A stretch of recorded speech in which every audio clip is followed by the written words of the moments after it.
The Jays' first game back after not playing all this weekend, and man, they looked rusty. Blue Jays lose 10-1 to the Atlanta Braves. Matt Shoemaker had a really rough outing, followed up by Wilmer Font being absolutely horrendous. And, I mean, that was just that. You know, it's just a terrible game all around. There was no offense, no clutch hitting. Your starting pitching sucked. There was really only two positive things, and it was Vladimir Guerrero Jr. and Anthony Kay. And we'll get to those two guys in a little bit here. Now, let's start off with what happened in the bottom of the second inning off of Matt Shoemaker. Two solo shots. Tyler Flowers and Matt Adams, both guys went deep, 2-0. And the way that Max Fried, I learned that today. Max Fried, he was dealing. And the Jays got a couple times. They had runners in scoring position. They had a guy at third with one out for Randall Grichuk. And I understand it was his first at bat back, but he just swinging at his rear end and looks like Randall Grichuk of last year, swinging at a curveball in the dirt. And that just wastes that opportunity. And then a couple innings later, Anthony Alford gets an RBI single, and we're like, in the top of the fifth inning, an RBI single to score Vladimir Guerrero Jr., cutting that deficit down to 2-1, and we're like, all right, we're right back in this game. So let's keep this thing rolling here. Problem, they don't. They don't get anything else going in that inning. Bo Bichette hits one deep to the track, to the wall, caught. Would have been a 3-run shot, giving the Jays a 2-run lead. Instead, it was a catch and inning over. Let's go to the next half inning. And this is where the disaster strikes. So it was a failed fielder's choice. Freddie Freeman scores. Ronald Acuna scores. Freddie Freeman hit into the failed fielder's choice. Then Austin Riley comes up. And he decides to hit a 3-run shot. So the first time in 5 years, the Matt Shoemakers give up 3 home runs in a game. Tells you how much he was not on today. Yes, he had extended rests and whatnot, but clearly if that was really what was screwing his mind, he really had an issue there. And just like that 2-1 deficit after the top of the fifth inning, it's now a 6-1 game. And the way the Jays offense was going in this game, it's long over. Then we go to the bottom of the 8th inning. Wilmer Font comes out there, and I'll just go through his outing real quick. In a third of an inning, 5 hits and 4 runs, all 4 were earned. He was awful. And it's a 10-1 game. Ball game over. Blue Jays lose. Now 3-5 on the year, so it's not looking too hot right now. But again, you have Ryu going tomorrow looking to bounce back, and then you have Nate Pearson coming in the next day. So hopefully good things will be coming for the Blue Jays in those coming days. Now let's talk about the positives. Because there are always positives in baseball, because there's always single players that do good things. Okay? First off, Vladimir Guerrero Jr. He was the only real positive offensively. You can say Anthony Alford 1 for 2 in the game with an RBI single, so you can give him that. But Vladimir Guerrero Jr. 2 for 3, 2 doubles. His first 2 doubles of the year. He also walked once and came around to score. So he was on base 3 of 4 times, and he came around to score the only run of the game for the Toronto Blue Jays.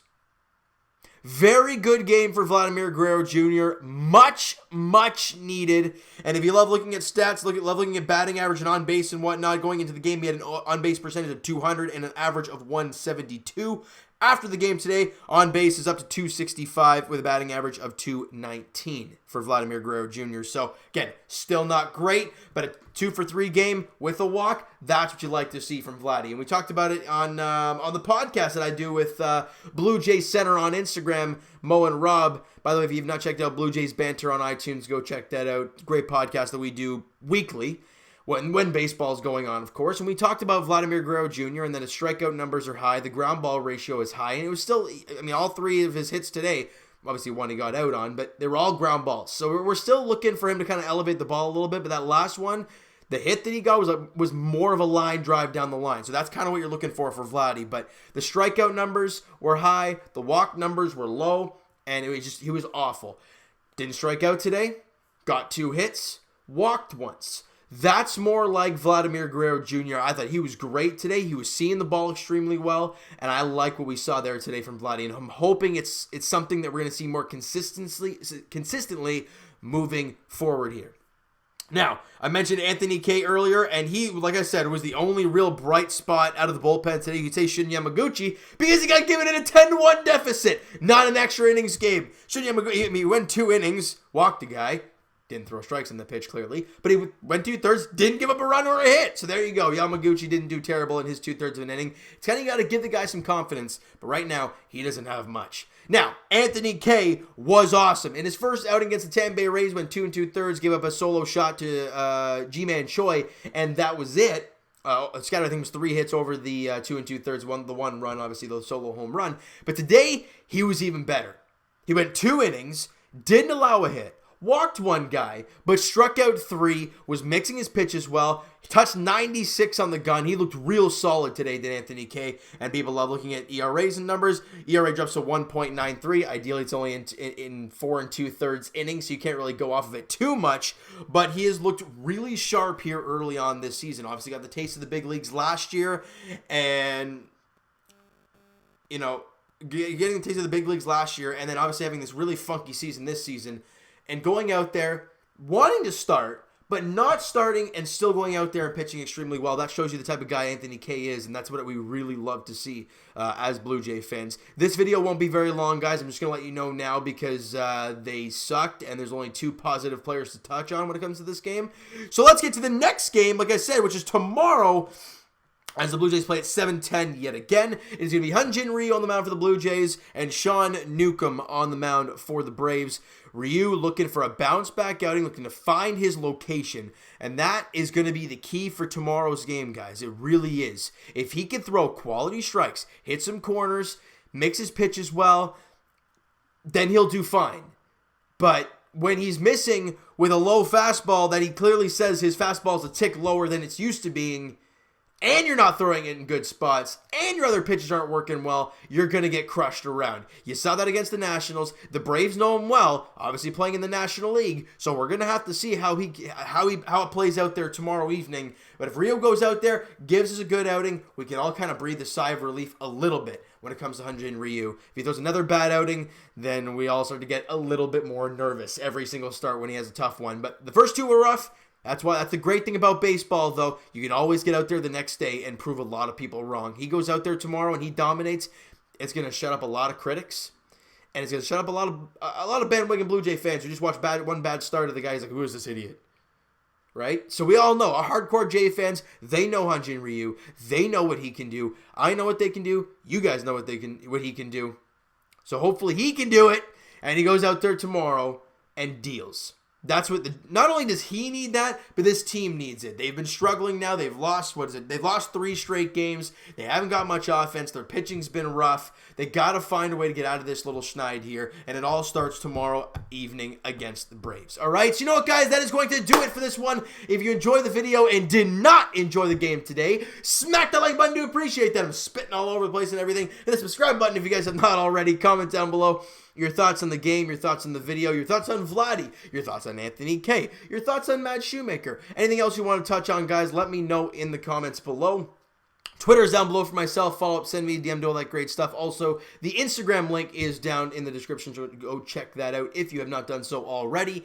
And I will talk to you guys Leafs edition. It's going to be on Thursday night as the Buds are back in action for Game 3 of the qualifying round against the Columbus Blue Jackets. So, the deal with Jake Muzzin, if you guys are still watching the video and you're Leaf fans, you're amazing.